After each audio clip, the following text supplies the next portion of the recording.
Bom dia, Paulo. Bom dia, Ju. Bom dia, Marcos. Bom dia, comunidade da Vila. Bom dia. Feliz Dia das Mães, as mães que estão aqui. Ontem eu fui lá ver minha mamãe. Foi muito bom. Coincide sempre do aniversário do meu pai com a minha mãe, então é muito bom. E Dia das Mães, para mim, ainda é um dia maravilhoso, mas tem muita gente que é um dia difícil, né? É um dia que já perdeu a mamãe, e aí é um dia... Eu sei de histórias de pessoas que não vão na igreja no Dia das Mães, porque não quer... Quem veio de igreja mais suburbana ou rural, daí tem toda aquelas... Os filhos vêm aqui na frente, canta. E aí a gente não é uma igreja que prega coisas do nosso calendário normal, a gente tem uma série que a gente já foi definida há muito tempo, mas eu talvez hoje possa tocar um pouco nesse tema, principalmente para quem já perdeu a mamãe também. A gente saiu de Juízes. Quem caminha com a gente sabe a felicidade que eu tô. Aí as pessoas assim, saímos, estamos bem, né, Paulo? Sabe aquela lá? Vencemos. Trancos e barrancos, mas vencemos. E a gente vai entrar agora em 1 Samuel para conhecer Você está rindo, né, Ju? Para falar um pouco do primeiro rei de Israel. O primeiro rei de Israel chama Saul. O nome de Saul se chama O Pedido, porque ele foi muito pedido pelo povo. O povo rejeita Samuel, o sábio. E o povo pede o forte, o violento, o impulsivo. Nós queremos um rei igual às nações vizinhas. Nós queremos um rei igual às nações vizinhas. E é interessante que Samuel se sente rejeitado, né? Porque é difícil. Não sei se você já teve um cargo que ninguém quis você e vão ter que tirar. E aí ele fala assim, e aí Deus chega e fala assim: Samuel, fica tranquilo com o seu ego aí, que eles não estão rejeitando você. Eles estão me rejeitando quando pede um rei. E Deus permite. E sabe de onde veio o rei de Israel, o primeiro rei de Israel? Daquela tribo que teve problema de Benjamim. Lembra daquela tribo? Quem estava aqui caminhando sabe. Dali eles pediram. A gente quer o rei dali, porque é desse perfil que a gente quer os reis. Fortes. E diz o texto, e a gente vai lendo sem entender direito, às vezes, que a tropa de Israel batia no ombro de Saul. Tão forte que ele era imponente, né? E Saul começa bem, mas ele vai bem, vai mal, vai bem, vai mal, e no final está muito mal.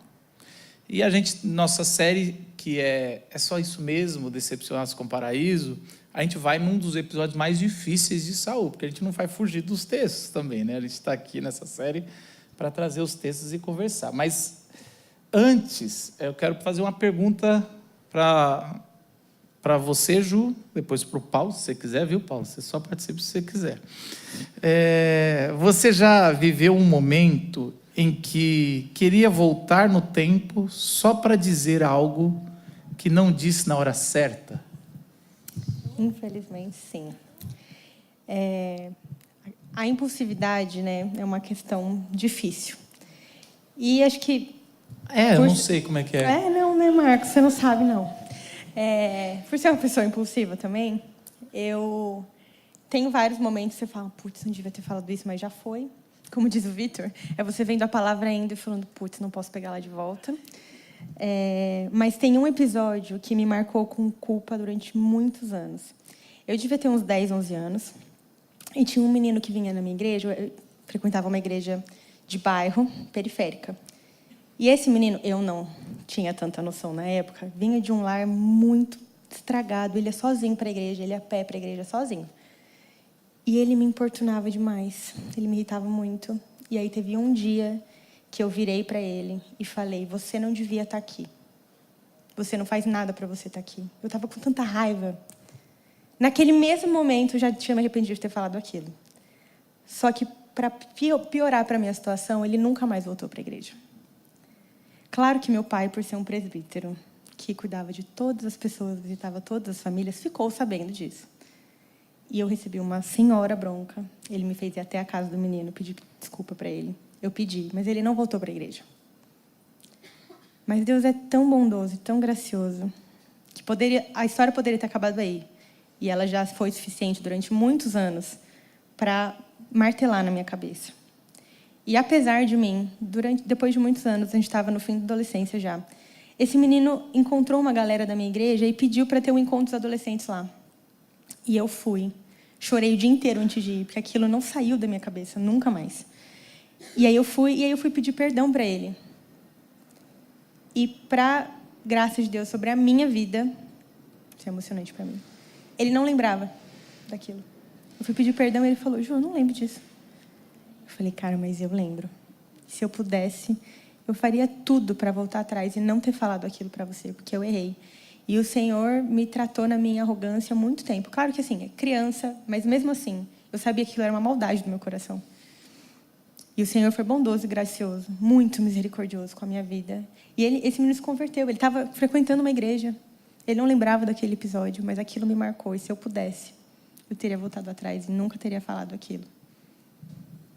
Ju, nunca te imaginei fazendo isso com uma pessoa. Jesus, né? Aqui, mano, a gente ouve cada coisa que a gente fala, pô, Ju, tô com medo. É curioso que quando eu li essa pergunta ali atrás, eu tenho muito mais vontade de voltar no tempo para me calar com coisas que eu não deveria ter dito. Eu sei que tem gente que se identifica aqui. Para me calar com coisas que eu não deveria ter dito do que para dizer alguma coisa. Ou, né, voltar para pedir perdão por coisas que eu falei e que eu não deveria ter falado. Mas você sabe que eu perdi a minha avó há 1 ano e meio atrás, 2 anos, e a partir da perda dela, eu tomei uma decisão na minha vida, ou fiquei mais atento a isso, de viver a vida lembrando da finitude dela e que talvez eu tenha menos tempo para dizer determinadas coisas que eu devo dizer para as pessoas, para elogiar, para dizer que amo, porque a gente não sabe, né? De uma hora para outra, você pode simplesmente não ter mais a chance de dizer algo que você gostaria de dizer. Então, quão precioso é a gente poder lembrar disso e, eventualmente, você ficou na dúvida, será que eu falo ou que eu não falo? Não, eu vou falar. Mas, né, coisas boas, coisas que você tenha certeza que vão edificar, que vão fazer bem. Então, eu sinto isso, assim. Para minha avó, eu queria ter falado mais coisas do quanto eu amo ela, de estar junto, de abraçar e tal. E talvez eu não tenha falado o quanto eu gostaria, né? O suficiente. Então, se eu pudesse voltar atrás, eu voltaria para abraçar mais ela, para dar um monte de beijo nela. E hoje a gente vai falar um pouco sobre esse sentimento que é muito forte, de ou querer voltar no tempo, ter de novo algo para poder desfalar ou tentar corrigir algo que a gente falou, e também, principalmente, esse sentimento que daí, esse eu não sei, ele é mais... Eu queria ter falado, às vezes você nem sabe o quê, porque eu tenho certeza que você vai falar para sua avó que você ama, ela fala, eu sei, meu neto, mas parece assim, não, mas eu preciso falar e não tive a oportunidade. Hoje a gente vai visitar isso, e se você conhece um pouco a Bíblia, você já está sabendo onde a gente está chegando. Saul, ele tinha um mestre, que era Samuel. Samuel era o sábio. Samuel é um personagem que a gente não vai abordar nessa série, que ele junta as 3 figuras do Antigo Testamento. Samuel ele é um juiz, é o último dos juízes, ou seja, é o que está governando. Ele é um sacerdote e ele é um profeta. Ele tem os 3, ele é chamado das 3 figuras ali, ele é o único que pôde ter essas 3 figuras unificadas. O último, depois a gente vai ter Jesus. Mas você tem ali aquela figura, e quando Saul faz alguma das suas burradas e das suas desobediências contra Deus, tem uma hora que Deus manda Samuel fala para Saul que ele perdeu o cargo de ungido, de Cristo, né? No grego seria Cristo, é ungido. Fala que ele perdeu essa figura do Cristo e eu vou tirar a mão da sua cabeça. E aí Saul, como é um brucutu, ele não aceita, ele segura Samuel, rasga o manto de Samuel, e Samuel fala assim como você rasgou o meu manto, porque isso era um desrespeito com uma figura ainda de ancião, o reino será rasgado por causa de você. Ele tem e ele não sai do trono, ele desobedece. Samuel, Deus, continua no trono e Samuel morre. E Saul se vê diante de uma batalha contra os filisteus que perseguiu Saul desde o começo, desde o menino Saul, já rei, com medo de Golias, e agora no final da vida ele está com medo de novo dos filisteus, e aí ele está para vir, e ele fala, eu preciso de ajuda, e ele ora para Deus, ele consulta os profetas, e Deus fala não, Deus se cala, Deus não fala nada. E ele fala, mas vai chegar a batalha e eu sou o rei, eu quero saber se Deus está me permitindo, se a gente vai ter vitória ou não. Cara, e aí Saul tem uma ideia que é extremamente desobediente a Deus. No seu desespero, ele fala, eu vou consultar Samuel. Mas Samuel já morreu, então eu vou consultar os mortos. Então vamos ler o texto de 1 Samuel 28 e ler esse episódio que é intrigante e é um episódio de desespero, mas que pode trazer algumas lições não só doutrinárias, mas ao nosso coração importante. Você está aí? Pode ler? É NVT? Uhum. Sim, senhor. Então, 1 Samuel, capítulo 28. Naqueles dias, os filisteus reuniram suas tropas para outra guerra contra Israel. O rei Aquis disse a Davi, saiba que você e seus homens sairão à batalha comigo. Está bem, disse Davi. Agora o Senhor verá por si mesmo o que somos capazes de fazer. Então Aquis disse a Davi, colocarei você como meu guarda pessoal enquanto eu viver. Nesse tempo, Samuel já havia morrido, e todo Israel tinha chorado sua morte. Estava sepultado em Ramá, sua cidade natal. Saul havia expulsado da nação todos os médiuns e todos os que consultam os espíritos dos mortos. Os filisteus acamparam em Sunem, e Saul reuniu todo o exército israelita e acampou em Gilboa. Quando Saul viu o imenso exército dos filisteus, entrou em pânico. Consultou o Senhor a respeito do que deveria fazer, mas o Senhor não lhe respondeu, nem por sonhos, nem pelo Urim, nem por profetas. Então Saul disse aos seus conselheiros, procurem uma mulher que seja médium, para que eu pergunte a ela o que fazer. Seus conselheiros responderam, há uma médium em Endor. Então Saul se disfarçou com roupas comuns e, acompanhado de 2 de seus homens, foi à noite à casa da mulher. Preciso falar com um homem que está morto, disse ele à mulher. Você pode invocar o espírito dele para mim? Quer que me matem? Respondeu ela. Você sabe que Saul expulsou todos os médiuns e todos os que consultam os espíritos dos mortos. Por que prepara uma armadilha contra a minha vida? Saul, porém, jurou em nome do Senhor e prometeu, tão certo como vive o Senhor, nenhum mal lhe acontecerá por isso.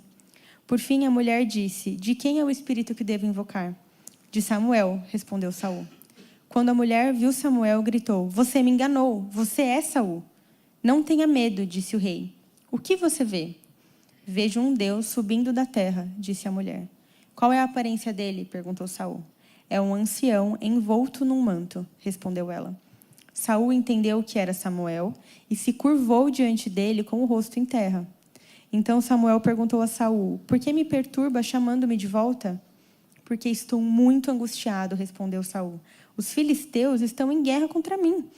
Deus me abandonou e não me responde por meio de profetas nem por sonhos. Por isso chamei o Senhor, para que me diga o que fazer. Samuel, porém, disse, por que me consultar se o Senhor o abandonou e se tornou seu inimigo? O Senhor fez exatamente conforme tinha dito por meu intermédio. Rasgou de suas mãos o reino e o entregou a outro, Davi. O Senhor lhe fez isso hoje porque você se recusou a executar a ira ardente dele contra os amalequitas. Além disso, o Senhor entregará você e o exército de Israel nas mãos dos filisteus. E amanhã, você e os seus filhos estarão aqui comigo. O Senhor entregará o exército de Israel nas mãos dos filisteus. No mesmo instante, Saul caiu estendido no chão, paralisado de terror com as palavras de Samuel. Estava fraco de fome, pois não havia comido nada durante todo aquele dia e toda aquela noite. Quando a mulher viu o quanto ele estava perturbado, disse: Meu senhor, obedeci a sua ordem e arrisquei a minha vida. Agora faça o que digo e deixe que eu lhe dê alguma coisa para comer, a fim de que recupere suas forças para a viagem de volta. Mas Saul se recusou a comer. Seus servos também insistiram para que ele se alimentasse, até que, por fim, ele concordou. Então ele se levantou do chão e foi sentar-se na cama. A mulher estava engordando um bezerro, de modo que saiu depressa e o matou. Pegou um punhado de farinha, preparou a massa e assou um pão sem fermento. Trouxe a refeição para Saul e seus conselheiros e eles comeram. Depois, saíram naquela mesma noite. Que Deus ilumine a sua palavra.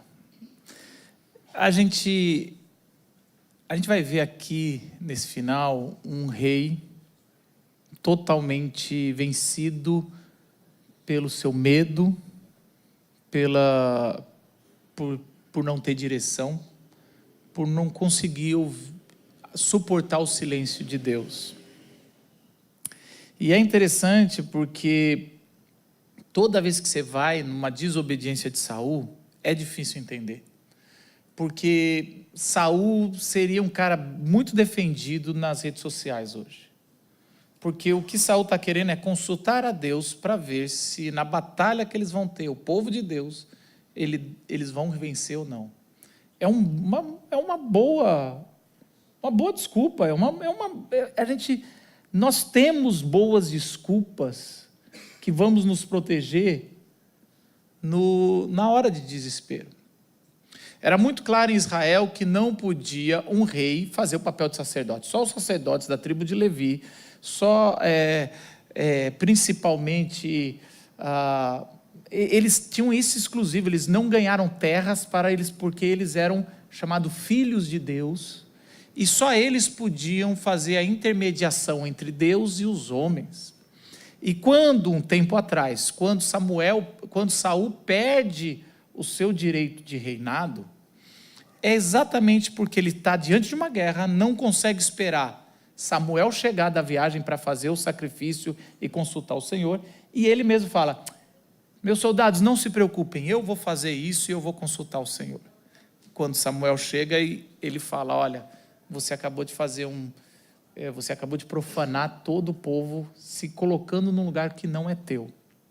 Mais uma vez, agora já, alguém que foi tirado da mão, mas não entregou o cargo ao outro ungido, que é Davi, e ele está teimando, falando: sabe quando eu não saio daqui, eu não saio desse meu cargo, é a única coisa que eu tenho, e o povo quer ele, ainda aceita ele como o rei, e ele tenta consultar Deus, e o texto é muito interessante, fala que ele tenta de tudo. Ele vai tentar ouvir Deus por sonhos. Imagina ele: vou dormir mais um pouco, vamos ver se vai. Ele tenta por Urim, que era um instrumento que eles tinham de sorte, para ver se Deus queria ou não.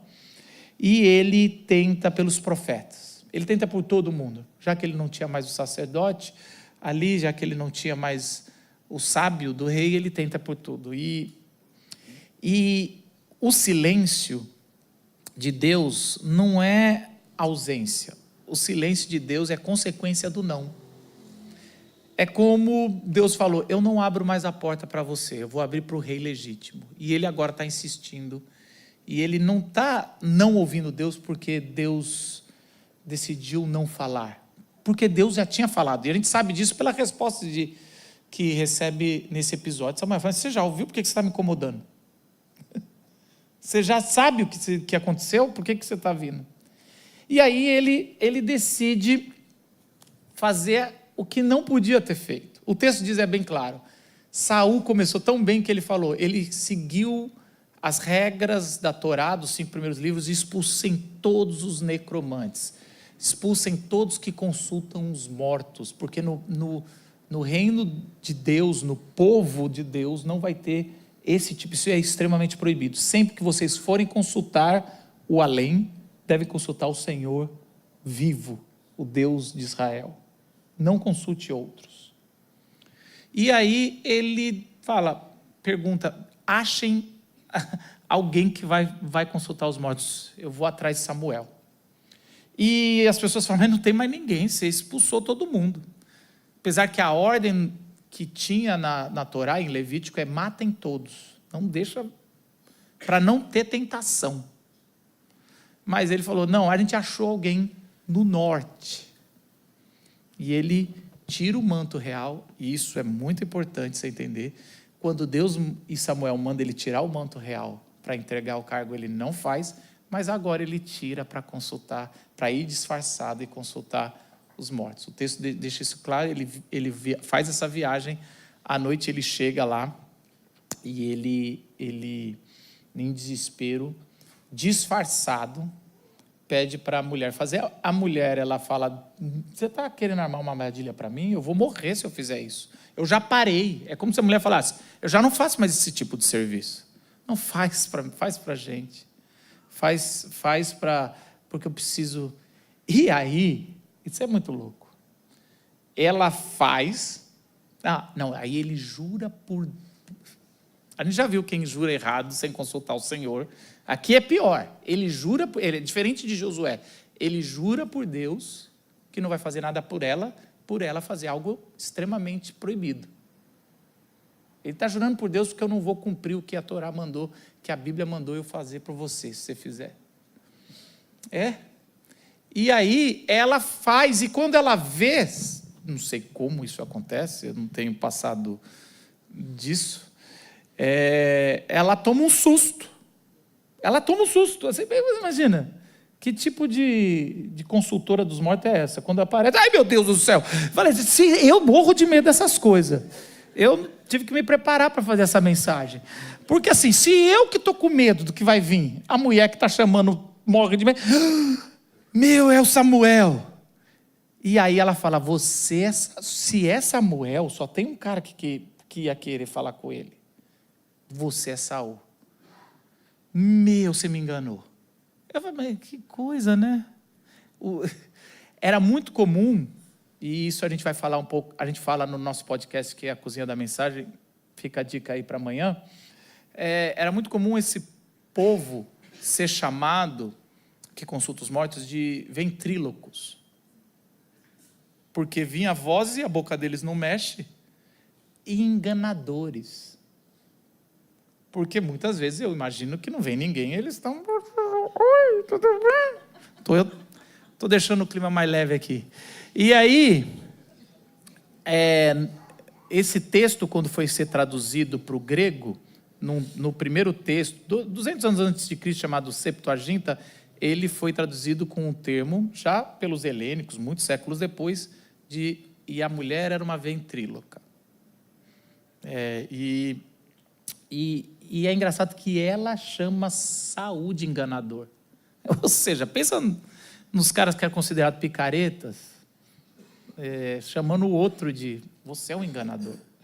E aquilo, o episódio eu quero parar aqui, antes da gente ouvir, porque eu quero trazer para os dias de hoje. O que nos faz entrar em desespero? O que nos faz fazer burradas? Porque Saul está querendo manter o seu cargo que já foi tirado, querendo fazer mais uma batalha em nome de Deus, e mais uma vez ele está escondido, assim como o começo, a primeira batalha dele dizia que Golias vinha à frente e blasfemava, e o rei estava escondido, e aí vem Davi para enfrentar, mais uma vez o rei escondido, e mais uma vez ele desesperado fazendo qualquer coisa. A gente no nosso desespero, nosso medo, nas coisas que nós não resolvemos bem, nas palavras que não foram corrigidas, que nós dissemos, nós carregamos culpas que nos fazem fazer coisas piores se a gente não resolver. Por um orgulho, talvez, de coisas que nós falamos no passado, Sabemos que carregamos isso, mas nós não vou corrigir isso.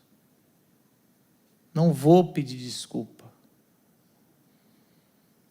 Irmãos que não conversam, que não têm um papo franco, porque são orgulhosos e dizem, não vou. Muitos que eu conheço, a nossa geração, a minha geração, agora tentando falar com os 40, saíram de casa abruptamente.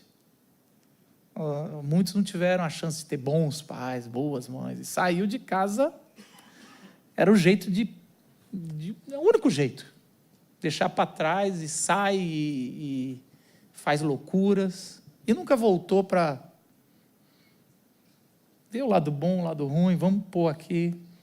Coisas que nós falamos que sabemos que machucou e sempre que vem na nossa memória a gente fala, fez por merecer, não deveria, mas como é que é? Não justifica, mas explica. Tu não conhece, pastor, o meu pai. Tu não conhece o meu antigo pastor. Tu não conhece minha mãe. Ou coisas que a gente não disse.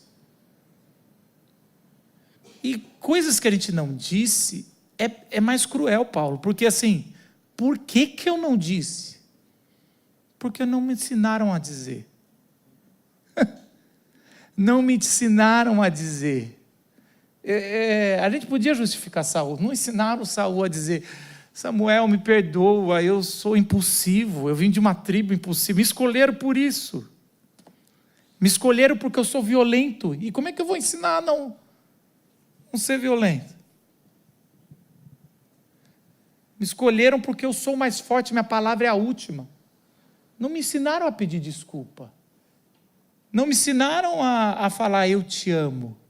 Não me ensinaram a falar, a gente briga. Vocês sabiam que eu e o Paulo brigava muito no começo do ministério aqui? Vocês não pensam isso. Fala aí, Paulo, um pouquinho.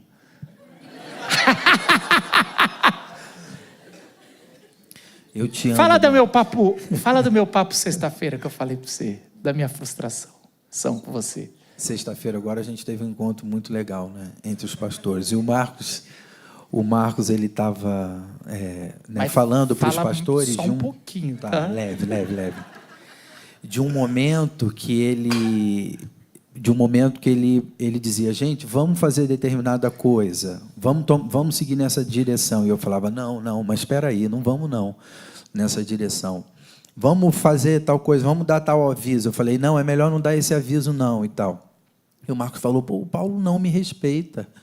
O Paulo não me ouve. Eu sou o pastor titular, mas ele não me respeita. Aí eu falei para ele, não, brincadeira. Não era esse episódio que eu queria que você contasse. Não era isso, não? Não era. Mas tudo bem. Pet, você achou que era outra coisa? Não entendi. Aí nesse episódio, eu conto, é bom essa daí também. A gente tinha nossos momentos difíceis, aí o Gustavo que intermediou.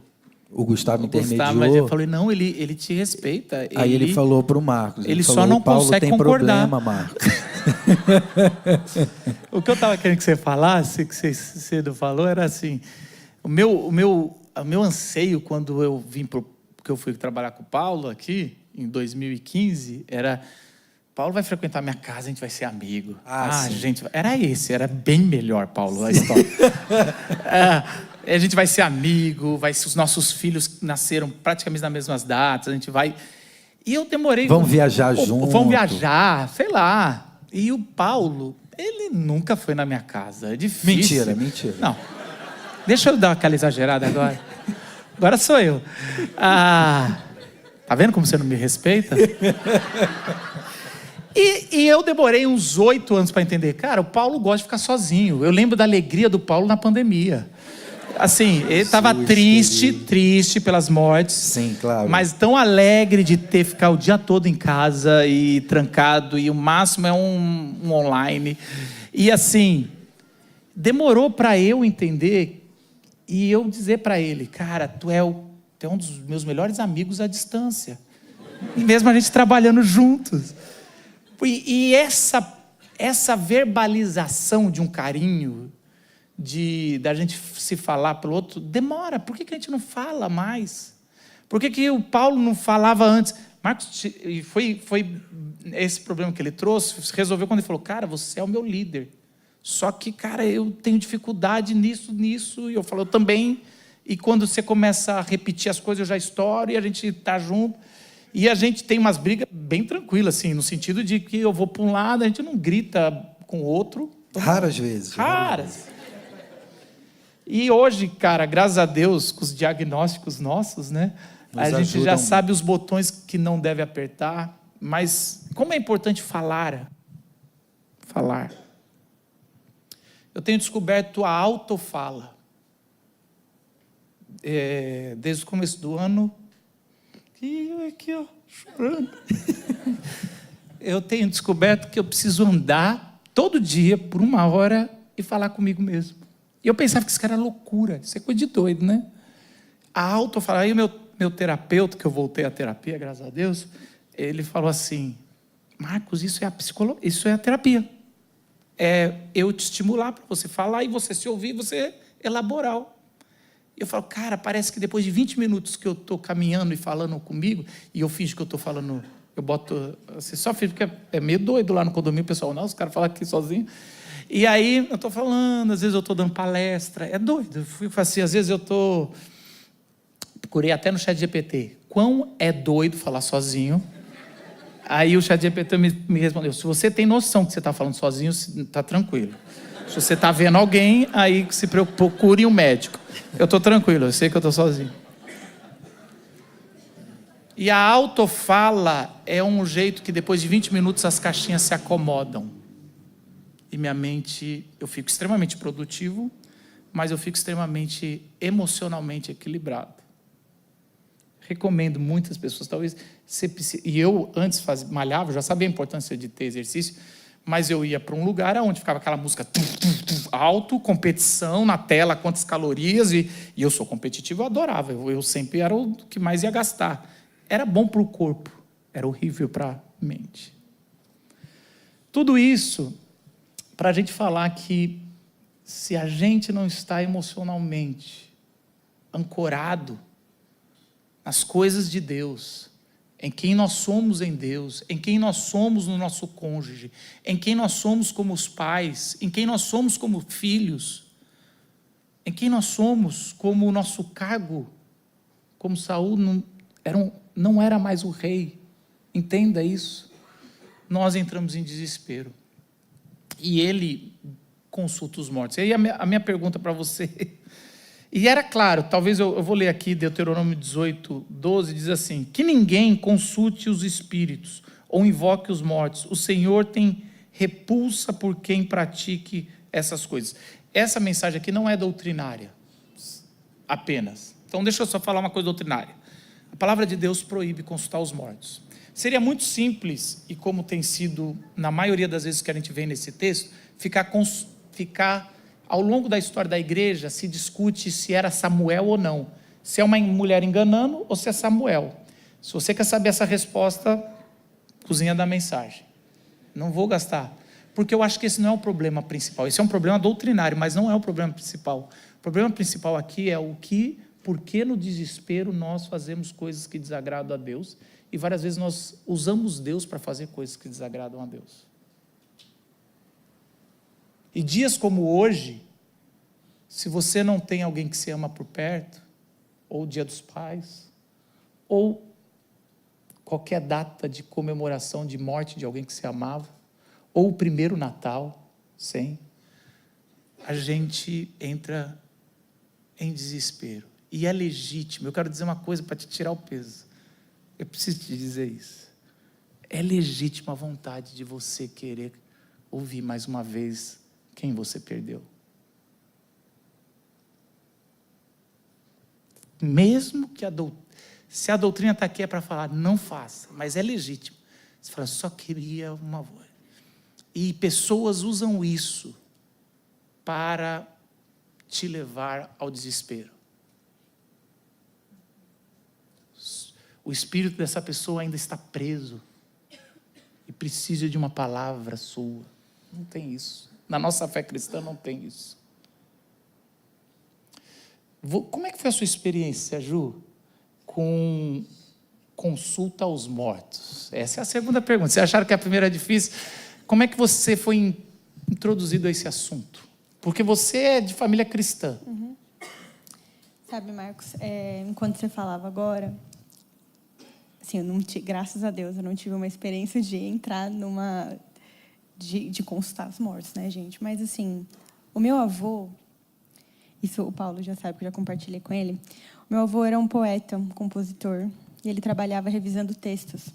Então, a minha lembrança eu tenho muitas lembranças boas com o meu avô, que já faleceu. E o meu avô me ensinou, desde muito pequena, a escrever e a pensar no valor das palavras, no significado das palavras, na importância das palavras. E até o episódio que eu contei, eu lembro que eu tive a oportunidade de falar com meu avô e falar sobre as palavras que saíram que não deveriam, o que eu falei, o que eu não falava. E quando meu avô faleceu, eu tinha 15 anos. E eu tinha um sonho muito grande de compartilhar as minhas maiores conquistas, os maiores momentos da minha vida com o meu avô. Meu avô é uma figura muito importante para mim. E já faz mais de 10 anos que ele faleceu. E quando ele faleceu, eu fiquei muito revoltada. Porque eu só queria poder compartilhar com ele que eu estava conseguindo melhorar na minha impulsividade, pensar no que eu falava, pensar no que eu não falava, e olhar para as palavras e contemplar as palavras e ler as poesias que ele escrevia, que ele deixou para mim. Meu avô deixou as cartas que ele... Meu avô e minha avó deixaram para mim as cartas que eles trocavam quando eles namoravam. As cartas que eles deixaram para o outro escondidas, que eles não mostraram. Eles deixaram para mim, que eles sabiam que eu gostava disso. E como foi difícil para mim, durante os primeiros anos, não poder compartilhar com meu avô. E quantas vezes... Eu não tinha coragem, né, de ir consultar os mortos. Mas aquilo doía muito no meu coração, porque eu só queria compartilhar. Eu queria compartilhar os textos que eu escrevi. Eu queria compartilhar... Quando eu conheci o Heitor, eu queria que ele estivesse no meu casamento. Eu queria que ele visse os filhos que eu ainda nem tenho. E eu não pude. Mas ficou para mim, além da dor, é engraçado que às vezes, eu acho que isso é tão forte para mim, que às vezes eu sonho que eu estou na varanda do meu avô, ele está sentado. Eu já sei que ele morreu, eu já sei que ele não está ali, que aquilo não é verdade. E ele fica em silêncio e eu compartilho as coisas com ele. E aí, às vezes, nos sonhos, a gente revive as cenas que são mais fortes da minha infância. Às vezes, o rosto do meu avô vira meu pai. E aí eu penso que eu ainda tenho meu pai. Geralmente eu acordo com essa sensação. Eu ainda tenho meu pai, para quem eu posso falar, para quem eu posso pensar, para quem eu posso compartilhar. Que também tem essa dor, porque é o pai dele que faleceu. Então, essa questão de consultar os mortos vem nesse... É o único tema que eu pensei, que foi o meu avô, a morte do meu avô, que foi o homem que me ensinou a pensar no valor das palavras, no que elas significam, no que você tem que falar, no que você tem que não falar. Então, é isso que conversa no meu coração, assim, com isso. Quer? Não só lembrando de uma coisa, enquanto a Ju falava, o Freud diz que o ser humano é um ser faltoso, né? A gente tem uma falta dentro da gente. O C.S. Lewis também diz, nós temos anseios, desejos, faltas que nada nesse mundo, nesse estado atual, consegue suprir. E eu fico pensando nos meus amigos, eu tenho um especificamente, espírita, apaixonado pelo pai que ele perdeu, e ele diz, Paulo, para mim é insuportável a ideia de eu não poder mais vê-lo e estar com ele. E eu acho que isso é uma coisa que todos nós sentimos, independentemente da religião, porque somos seres faltosos. Isso é reflexo, o buscar falar, né, com os mortos, outro plano e tal, isso é um grito, é um reflexo dessa falta que todos nós temos. E que diferença faz a gente saber de algo que traz resposta para esse anseio, para esse grito, para essa falta, né? Que não para por aqui, que não é só o que a gente, né, conhece hoje, nem olhos viram, nem ouvidos ouviram o que Deus tem preparado. Então, está para além, mas a gente sente ainda essa falta, ainda mais quem não tem consciência dessa possibilidade que nos é trazida por Deus, dessa certeza, né, dessa esperança que nos é trazida por Deus. A Bíblia vai, não nesse texto, mas mais para frente, dizer que, além de ser inútil consultar os mortos, é enganação. É você buscar respostas aonde não vai ter. É aprofundar o desespero. E é o que acontece com Saul. Quando ele chega lá, ele fala, por que ele vai conversar com os mortos, com Samuel, ou com quem é que seja ali, a Bíblia fala que é Samuel, e ele fala, o que você quer? Eu estou desesperado. Ele é triste, ele fala, eu estou desesperado, eu preciso saber. E aí Samuel fala, você já sabe, você já recebeu o não. Mas porque você me convocou, eu vou te falar, vai vir juízo para você amanhã. Era para Saul falar, cara, era melhor não ter falado nada. Para você vai vir amanhã. E amanhã você vai estar comigo aqui. E aí se a sua cabeça doutrinária fala, comigo é aonde? Onde Samuel está? Porque a gente pensa, tá ou no inferno ou no céu. Então, aonde é? Não, ali é no lugar dos mortos. Aqui está tendo um trocadilho que a gente perde quando tem a tradução para o português. O narrador está fazendo um trocadilho com o nome Saul com Sheol. Ou seja, ele está falando, e está com outro trocadilho.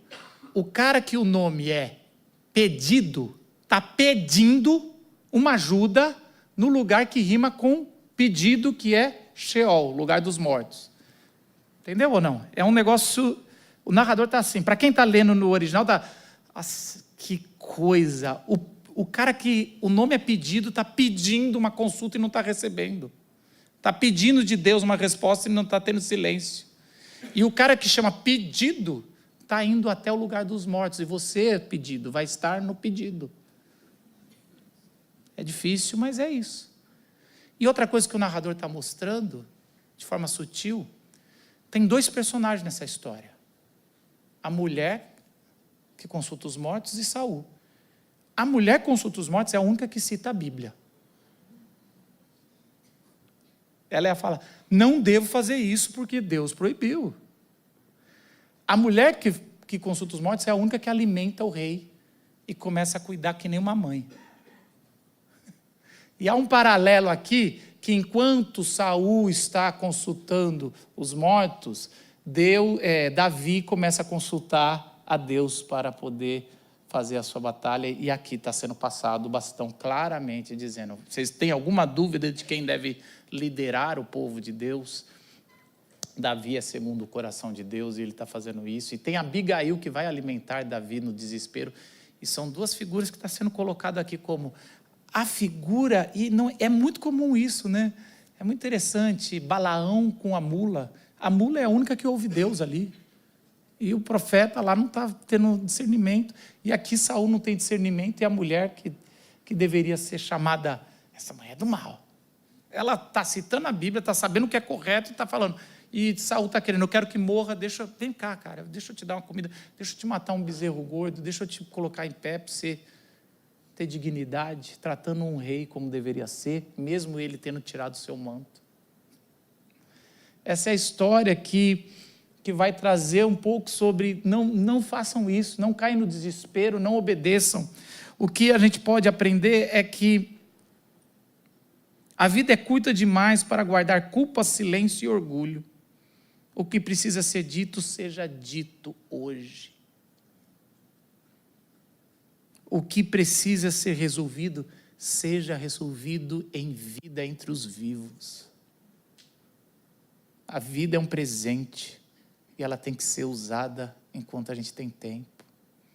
Jesus conta uma história depois sobre uma parábola, e no final dessa parábola, para o judeu que foi para o Hades, lugar dos mortos, e tem Lázaro que vai para perto dos seios de Abraão, ele fala, ninguém pode voltar para falar para os seus irmãos, Eles têm a lei e os profetas, ou seja, eles têm a Bíblia.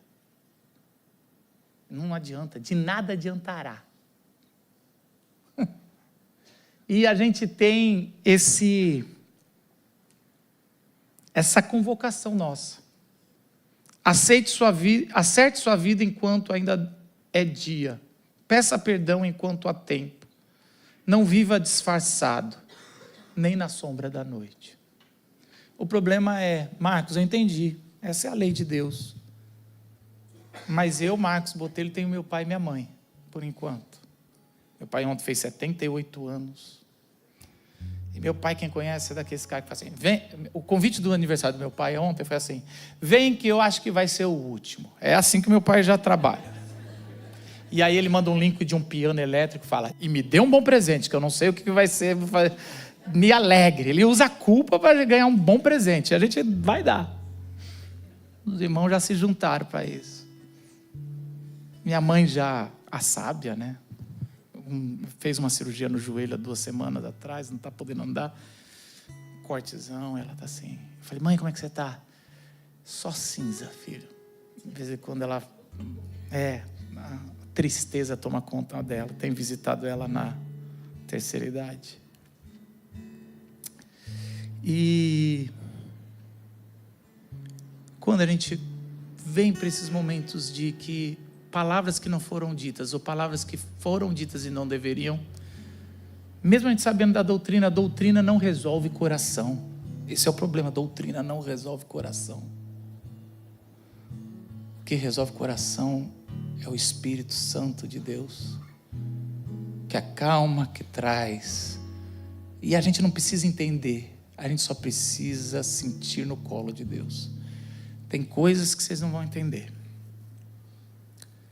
Jesus foi obediente. O não de Deus para Jesus foi suficiente. A Bíblia vai falar de 2 mortos que voltam no topo do monte da transfiguração. E quando eles voltam, dois que já tinham, Elias e você pode até argumentar teologicamente, Elias foi arrebatado. Não, entenda o que eu estou falando. Elias e Moisés lá, eles não falam nada. Aliás, é muito pelo contrário, Deus fala, esse é o que está vivo é o meu filho amado, ouçam-no. A nossa consulta não deve ser aos mortos, mas sim ao Cristo. No Getsemane, Pai, afaste de mim esse cálice. A Bíblia fala do silêncio de Deus, ou seja, o não de Deus veio, não vou afastar, filho, você vai para a cruz. Seja feita a sua vontade. E diante do Sheol, ou Hades, ou lugar dos mortos, que é o Monte Gólgota, da cruz, Jesus não consulta os mortos, Jesus liberta os mortos. Ele desce ao Hades para tirar dos cativos os mortos. Então, se você quer ter uma esperança de quem já se foi, sabe que é a ressurreição de Jesus Cristo. Todo cristão deve abraçar isso. Aos que perdemos, um dia nos encontraremos. E por causa da ressurreição de Jesus, e porque Ele morreu e foi lá, não precisamos consultar os mortos. Precisamos consultar Jesus e abraçar Jesus, para um dia estarmos com quem amamos. É legítimo a dor de quem perdeu. Mas não vá para o lugar errado, vá para a cruz. Porque lá é a verdade. E lá você vai encontrar o seu consolo que você procura. Baixe sua cabeça.